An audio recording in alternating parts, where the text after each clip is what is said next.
अजीज खान जी, क्या वाकई में आप लोकतंत्र को उतने अच्छे से नहीं समझते हैं? पार्टी के अंदर जो होना चाहिए, आप परिवार को ही उतना अच्छे से समझते हैं, इसलिए आप बीजेपी की इस मंथन को, इस बैठक को लखनऊ और दिल्ली की दूरी बताकर नया शगुफा छोड़ना चाहते हैं? देखिए अनुराग जी, अभी मनीष जी ने कहा साहब परिवार की पार्टी।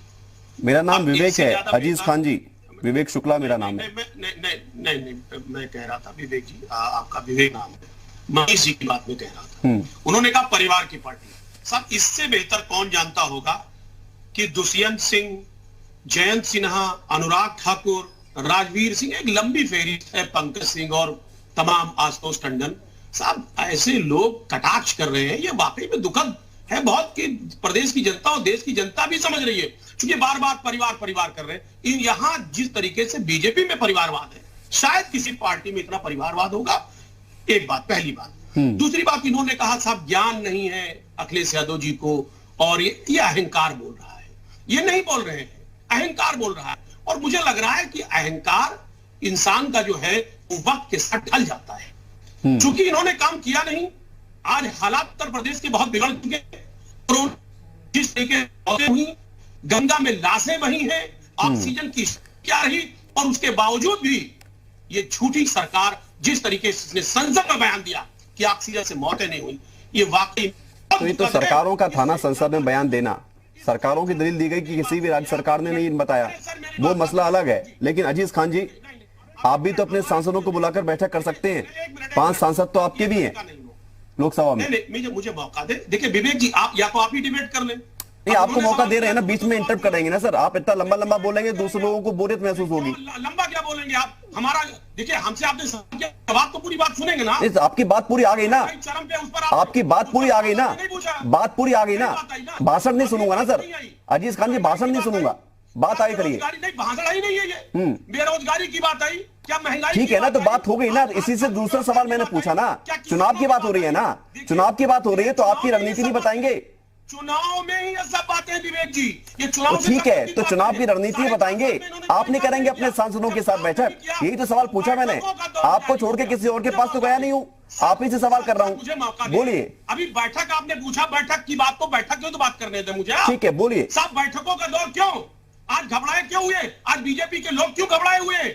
लखनऊ से लेके उत्तर प्रदेश से लेके बनारस से लेके तमाम जगहों पर प्रधानमंत्री का दौरा है, गृह मंत्री का दौरा है, रक्षा मंत्री का दौरा है। क्यों ये डर, हड़बड़ाहट क्यों? वजह साफ है, 4.5 साल में आपने कोई काम किया नहीं, प्रदेश की जनता को धोखा दिया, ठगा है, इसलिए प्रदेश की जनता आपको नकार रही है। जमीनी हकीकत आपका पूरी तरह से खत्म हो चुका है, ये वजह है। वो आप जानेंगे नहीं, प्रदेश की जनता जानेगी नहीं, तो कैसे जवाब होगा जरा आप मुझे बताइए। आप तो जवाब दे रहे हो ना, मैंने तो आपको इंटरप्ट किया ही नहीं। मैंने तो उसमें एक सवाल जोड़ा, उसमें मैंने सवाल जोड़ा, किसी और के पास तो गई नहीं हूं मैं। आप बेफजूल में उसमें पर्सनल हो रहे हैं। लेकिन अजीज खान जी, सवाल यही है, अगर आपको लगता है कि गृह मंत्री आ रहे हैं, आपको लगता है कि पीएम मोदी आ रहे हैं, तो इनकी जमीन खिसकी हुई है, तो आप अपनी जमीन मजबूत करने के लिए क्या कर रहे हैं? आप भी वही काम कर रहे हो जो बीएसपी कर रही है। आप भी ब्राह्मण सम्मेलन बुलाने जा रहे हैं, आप भी निषादों को लुभाने जा रहे हैं, आप भी जातिगत सम्मेलन कर रहे हैं, बीएसपी भी कर रही है, प्रबुद्ध वर्ग के नाम से बीजेपी भी करेगी आगे, इसकी भी रणनीति है। आप अलग क्या कर रहे हो फिर?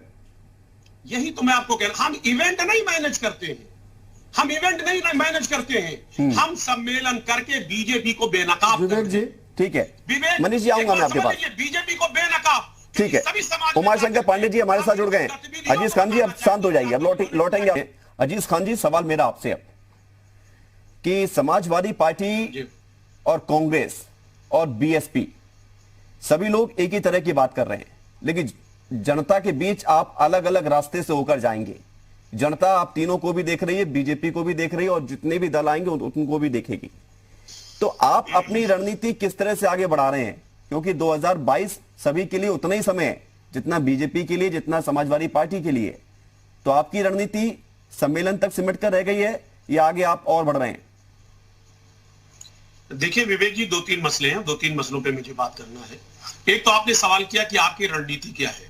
हमारी रणनीति यही है कि आज बीजेपी ने जो काले कारनामे 4.5 साल में किए, उसका खुलासा करना, लोगों के बीच में जाना और बताना कि आखिर कोरोना काल से कैसे लोग मरे, किन किन परिस्थितियों में मरे, क्या क्या स्थितियां पैदा हुई, बेरोजगारी की क्या स्थिति है, महंगाई की क्या स्थिति है, पेट्रोल आज 100 के पार हो गया है, आज सरसों के तेल की स्थिति क्या है, किसान किस तरीके से सड़क पर रह करके आंदोलन कर रहा है, 500 किसानों की मृत्यु हो गई, लेकिन ये अहंकारी बीजेपी उस किसान के बारे में नहीं सोच रही है। हम उनके मुद्दे को उजागर करेंगे।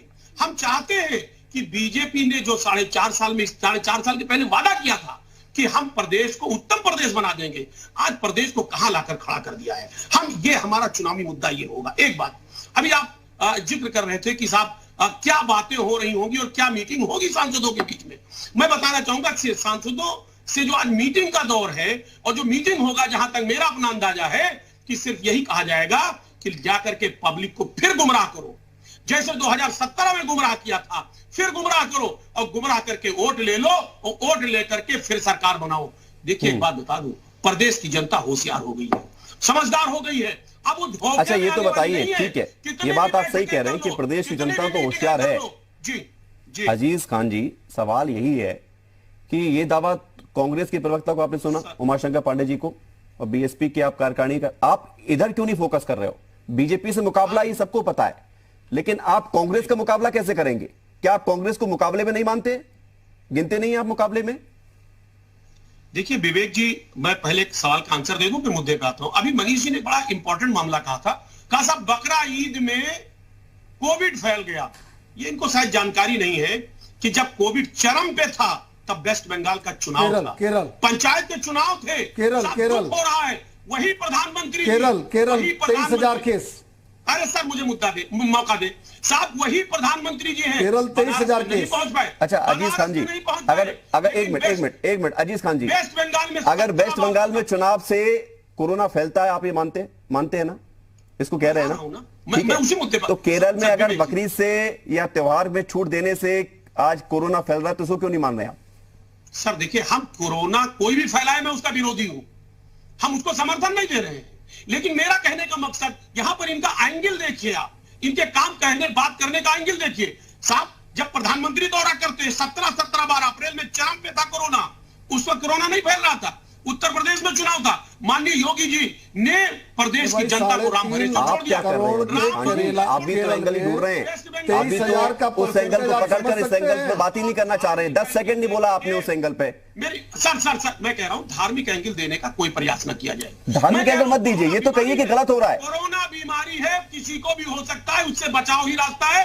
और जो वैक्सीनेशन नहीं, ये मान ही नहीं सकते, ये मान नहीं सकते। था 3.5 करोड़ के केरल में बकरा ईद के नाते से कोरोना फैल रहा है, और अगर वहां कोरोना फैल रहा है तो पूरे देश को खतरा हो सकता है। इसको मानने में क्या अजीज खान जी, एक मिनट, 4% वैक्सीनेशन हुआ है, 4.5% उत्तर प्रदेश में डबल डोज लगा है। उत्तर प्रदेश की जनसंख्या और उत्तर प्रदेश की जनसंख्या केरल की जनसंख्या में अंतर है। अजीज खान जी इसको समझिए। एक मिनट मनीष जी लौट रहा हूं मैं आपके पास, वापस मुद्दे पर आइए। देखिए केरल पे डिबेट नहीं है, लेकिन केरल का मुद्दा इसलिए उछला अजीज खान जी क्योंकि अगर आपको सभी गलत नजर आ रहे हैं तो गलत को भी गलत ही कहिए ना। एक गलत आपके लिए गलत है, दूसरा गलत आपके लिए वो कम गलत या ज्यादा गलत नहीं हो सकता, गलत गलत होना चाहिए।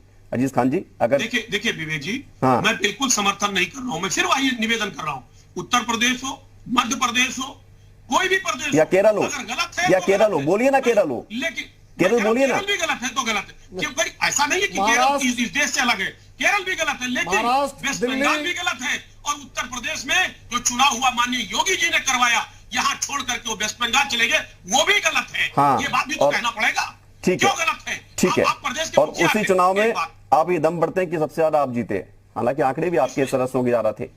पंचायत चुनाव की बात कर रहे हैं ना आप? देखिए पंचायत चुनाव में हाँ। जनादेश दिया, हाँ। जनता ने जनादेश दिया, ठीक है, लेकिन ठीक है। और उसी जनादेश में हमने देखा है जब परिणाम आया है तो जनादेश में फिर सभी दलों के द्वारा नियमों की अवहेलना हुई है। एक मिनट।